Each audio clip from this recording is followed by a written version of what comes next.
अमेरिकी संसद की रिपोर्ट पर ईरान के विदेश मंत्री ने कहा है कि ईरानी सैनिकों ने अमेरिका की सबसे ताकतवर विमान F-35 को भी मार गिराया है।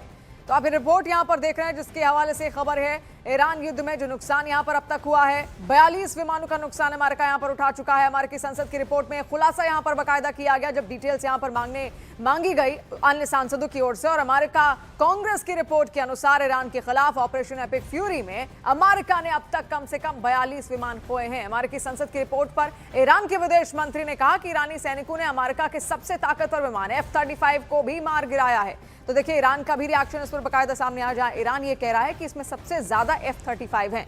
F-35 देखिए लड़ाकू विमान है जिसका इस्तेमाल कई बार कई जंगों में यहां पर अमेरिका की ओर से किया जा चुका है और ईरान में भी बाकायदा इसका इस्तेमाल यहां पर किया गया। और एक और बड़ी खबर इस वक्त ट्रंप से जुड़ी हुई जहां पर एक्सियोस की रिपोर्ट के मुताबिक अमेरिकी राष्ट्रपति डोनाल्ड ट्रंप के ईरान पर हमले को कुछ समय के लिए टाल देने वाली घोषणा के तुरंत बाद ही डोनाल्ड ट्रंप ने ईरान के खिलाफ युद्ध की योजनाओं पर मीटिंग की।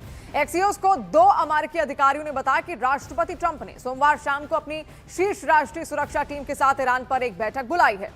आप देखिए कुछ देर पहले यहां पर ट्रंप कहते हैं कि इस युद्ध को वो रोक रहे हैं, लेकिन बाद में ही एक तुरंत मीटिंग बकायदा यहां पर बुलाई जाती है और एक्सियोस के हवाले से ही एक खबर यहां पर सामने आई। तुरंत बकायदा मीटिंग बुलाई गई और फिर से रणनीति तैयार करने पर बातचीत यहां पर हुई है। और अमेरिकी राष्ट्रपति डोनाल्ड ट्रंप ने ईरान को लेकर देखिए एक बार फिर बेहद सख्त बयान दिया। ट्रंप ने दावा कर दिया है कि अमेरिका ईरान पर सैन्य हमला करने से महज 1 घंटे की दूरी पर ही था और हमले की पूरी तैयारी कर ली गई थी। उन्होंने कहा कि जहाजों और युद्धपोतों में सैन्य सामग्री लोड की जा चुकी थी और आदेश मिलते ही कार्रवाई शुरू हो सकती थी, लेकिन खाड़ी देशों कतर, सऊदी अरब और यूएई के कहने पर उन्होंने फिलहाल नए हमलों को टाल दिया है। हालांकि उन्होंने साफ संकेत दिया कि भविष्य में फिर से सैन्य कार्रवाई की संभावना से इंकार नहीं किया जा सकता।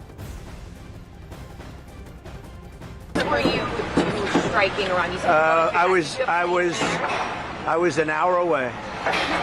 We were all set to go. You're talking about yesterday. Yes. We were going to be striking it would have been happening right now. Yeah, it was all done. The boats, the ships are all loaded. They're loaded to the brim. And we were all set to start.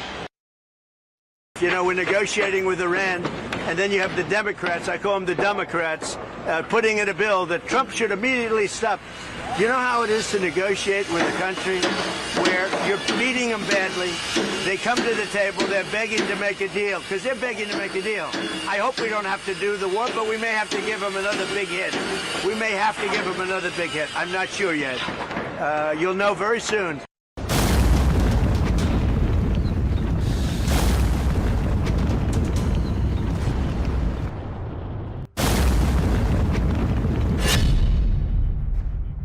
Abu Dhabi के आसमान में 3 drone दिखे।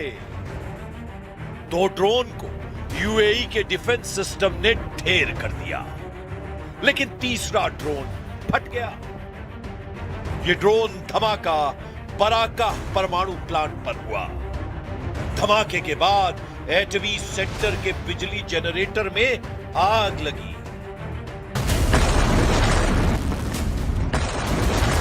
संयुक्त अरब अमीरात के एटमी centre को किसने दहलाया?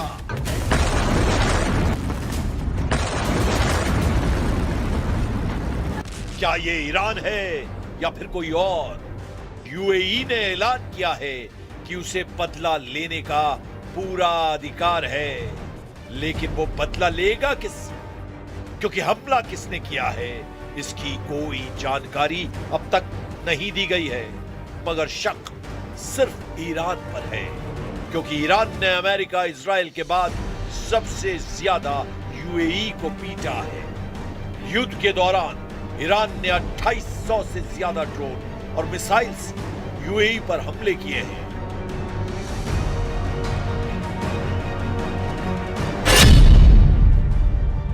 ऐसे में सवाल है कि क्या अमेरिका से पहले ईरान ने शुरू कर दिया सेकेंड राउंड युद्ध?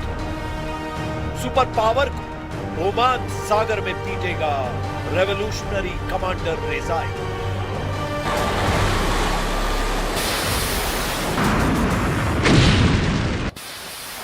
हॉर्मुज़ में ट्रंप बैकफुट पर है। ईरान में ट्रंप का कोई दांव नहीं चल रहा। यूरेनियम पर ट्रंप की ईरान नहीं सुन रहा है।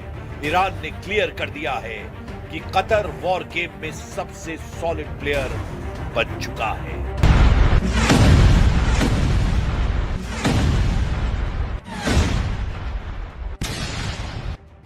होगा वही जो सुप्रीम लीडर मुस्तबा चाहते हैं।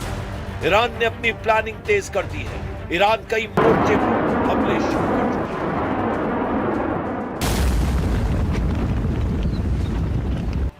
जमीन और समुद्री वॉर जोन में ईरान के रॉकेट फटने लगे हैं।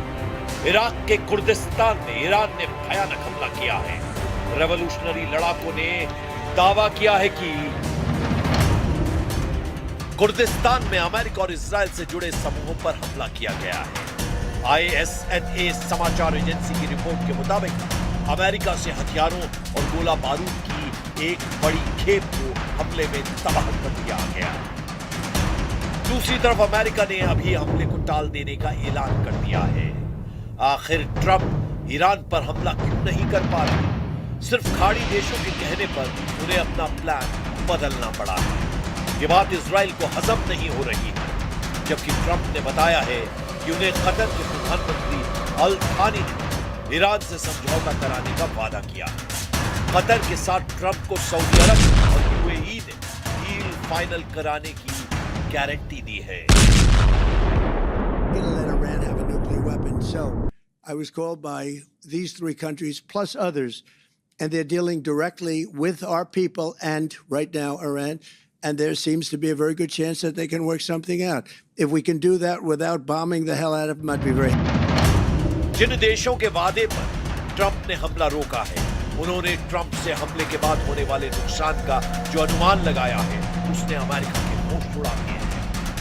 कतर ने ट्रंप को समझाया है कि अगर दोबारा युद्ध भड़का तो ईरान खाड़ी के दुश्मन देशों के तेल और गैस ठिकानों को बर्बाद कर देगा।